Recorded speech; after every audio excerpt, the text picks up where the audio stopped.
नमस्कार दोस्तों, welcome to RNGS agritech channel. आज हम देखते हैं आधुनिक भारत के टेस्ट सीरीज 3 जो आने वाले कॉम्पिटेटिव एग्जाम के लिए बहुत ही महत्वपूर्ण है। यूपी ट्रिपल बीटी एग्जाम में भारत के इतिहास से 5 क्वेश्चन आने हैं। तो देखते हैं पहला क्वेश्चन। अगस्त 1932 में सांप्रदायिक अधिनिर्णय के आधार पर भारत के लिए अलग अलग निर्वाचन क्षेत्र किसने निर्धारित किए थे? 4 ऑप्शन दिए हैं। पहला है लॉर्ड इरविन, दूसरा है रामसे मैकडोनाल्ड, तीसरा है लॉर्ड लिथगो, चौथा है विंस्टन चर्चिल। तो इसका हमारा राइट आंसर होगा रामसे मैकडोनाल्ड। अगला क्वेश्चन देखते हैं। अगला क्वेश्चन है निम्नलिखित में से कौन सा एक आंदोलन दांडी से प्रारंभ हुआ था? तो स्वदेशी आंदोलन है, असहयोग आंदोलन है, सविनय अवज्ञा आंदोलन है, भारत छोड़ो आंदोलन है। तो दांडी से सविनय अवज्ञा आंदोलन प्रारंभ हुआ था, राइट आंसर है। अगला क्वेश्चन देखते हैं। अगला क्वेश्चन है निम्नलिखित कथनों पर विचार कीजिए। तो 2 कथन दिए हैं। पहला है 1962 में चीन भारत युद्ध के बाद पीपुल्स रिपब्लिक ऑफ चाइना और भारत के बीच पंचशील पर हस्ताक्षर किए गए। दूसरा है अंतर्राष्ट्रीय मंचों पर भारत और चीन का एक दूसरे को समर्थन देना पंचशील सिद्धांतों में से एक है। तो इसमें से कौन सा कथन सही है?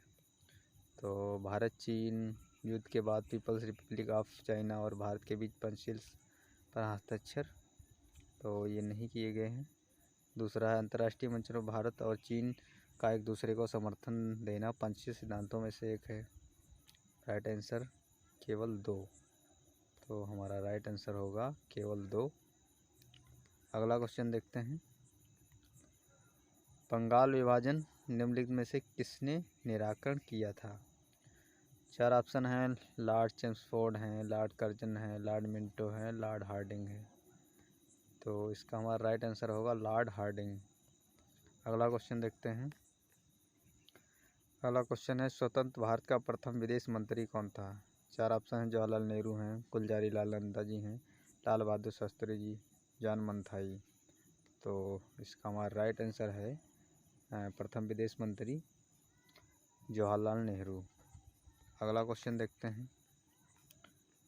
अगला क्वेश्चन है पुणे में वर्ष 1885 में फर्गुसन कॉलेज की स्थापना निम्नलिखित में से किसने की थी? 4 ऑप्शन हैं। डेक्कन एजुकेशन सोसाइटी है, भारतीय सेवक समाज है, समाज सेवा संघ है, थियोसोफिकल सोसाइटी है।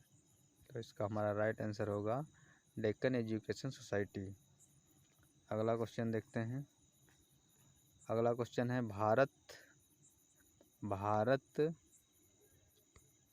भारत में किस एक्ट के आधार पर द्वैध शासन लागू किया था? तो इसमें 4 ऑप्शन दिया है। गवर्नमेंट ऑफ इंडिया एक्ट 1909, फिर है गवर्नमेंट इंडिया एक्ट ऑफ 1919, फिर 1935, फिर है 1947। तो इसका हमारा राइट आंसर होगा गवर्नमेंट ऑफ इंडिया एक्ट 1919। अगला क्वेश्चन देखते हैं। अगला क्वेश्चन है निम्नलिखित में से किसने सर्वप्रथम भारतीय राष्ट्रीय कांग्रेस को जन स्वरूप प्रदान किया था? जवाहरलाल नेहरू, महात्मा गांधी, सुभाष चंद्र बोस, लाला लाजपत राय। तो इसका हमारा राइट आंसर होगा महात्मा गांधी। अगला क्वेश्चन देखते हैं। अगला क्वेश्चन है सूची 1 को सूची 2 के साथ सुमेलित कीजिए। तो इसमें दिया है रैयतवारी बंदोबस्त के सामने सिंगापुर दिया है, आज़ाद हिंद फौज के सामने इलाहाबाद का संगठन दिया है, सन 1920 में विद्यालयों, महाविद्यालयों और विधि न्यायालयों के बहिष्कार का सर्वदलीय सम्मेलन प्रस्ताव, इसके सामने दिया है पश्चिमोत्तर सीमांत प्रांत, फिर दिया पाकिस्तान के प्रांतों को मिलाने के लिए किया गया जनमत सत्याग्रह। तो इसमें मद्रास और मुंबई प्रेसिडेंसी, तो इसको हमें मिलान करना है। तो मिलाते हैं। आज़ाद हिंद फौज बी, तो ये सिंगापुर में हुआ था, एक मैच हो गया। और फिर दिया है रैयतवारी बंदोबस्त, तो रैयतवारी बंदोबस्त कब हुआ था? ये हुआ था मद्रास और मुंबई प्रेसिडेंसी, तो इसका हो गया चौथा। तो इतने से हम मैच कर सकते हैं।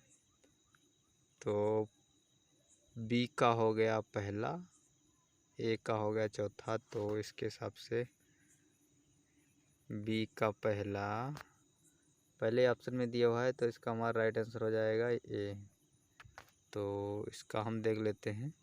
बी का चौथा हो गया, नहीं, बी का पहला, ए का चौथा, सी का दूसरा। तो सन 1920 में विद्यालयों, महाविद्यालयों और विधि न्यायालयों पर बहिष्कार का सर्वदलीय सम्मेलन प्रस्ताव फिर पाकिस्तान प्रांतों को मिलाने के लिए किया गया जनमत सत्याग्रह।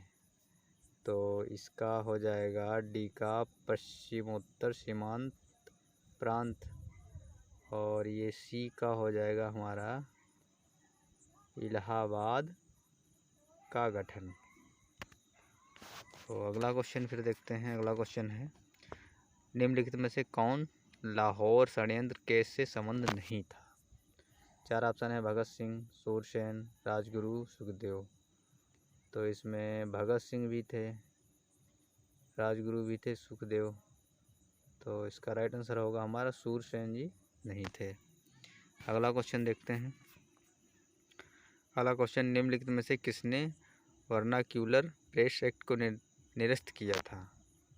4 ऑप्शन है, लॉर्ड लिंटन है, लॉर्ड रिपन है, लॉर्ड डफरिन है, और फिर हैं लॉर्ड लैंसडाउन। तो इसका हमारा राइट आंसर होगा लॉर्ड रिपन। अगला क्वेश्चन देखते हैं। अगला क्वेश्चन है, निम्नलिखित का सही अनुक्रम क्या है?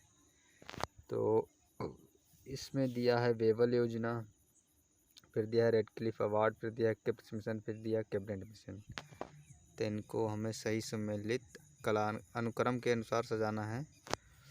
तो कौन सी योजना सबसे पहले आई थी? तो वेबल योजना जो है 1945,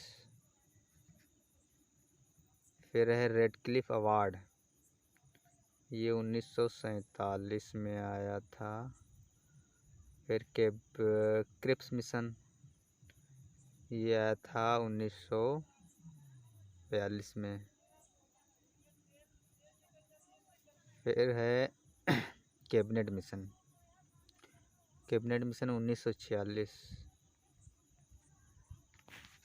तो हमारा इसमें राइट आंसर होना चाहिए पहले 1942 क्रिप्स मिशन, फिर 45 वेबल योजना, फिर हो गया क्रिप्स मिशन तीसरा पहला।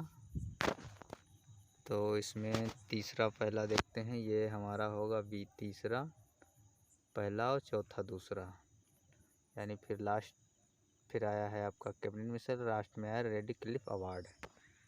अगला क्वेश्चन देखते हैं।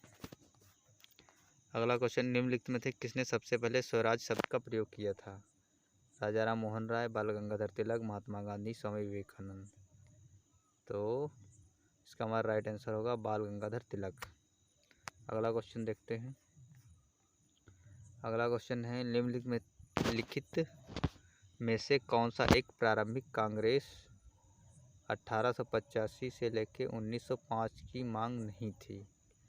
4 ऑप्शन है, पूर्ण स्वराज, संपूर्ण स्वतंत्रता, फिर है प्रशासनिक सेवाओं की उच्चतर श्रेणियों का भारतीयकरण, सशस्त्र अधिनियम की समाप्ति, साम्राज्य के अंतर्गत स्वायत्तता।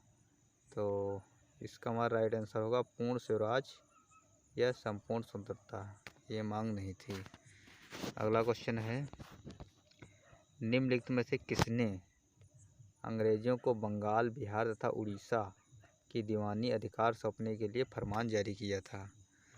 4 ऑप्शन है, अहमद शाह है, बहादुर शाह है, फारूक सियार है, फिर शाह आलम द्वितीय है। तो इसका हमारा राइट आंसर होगा शाह आलम द्वितीय।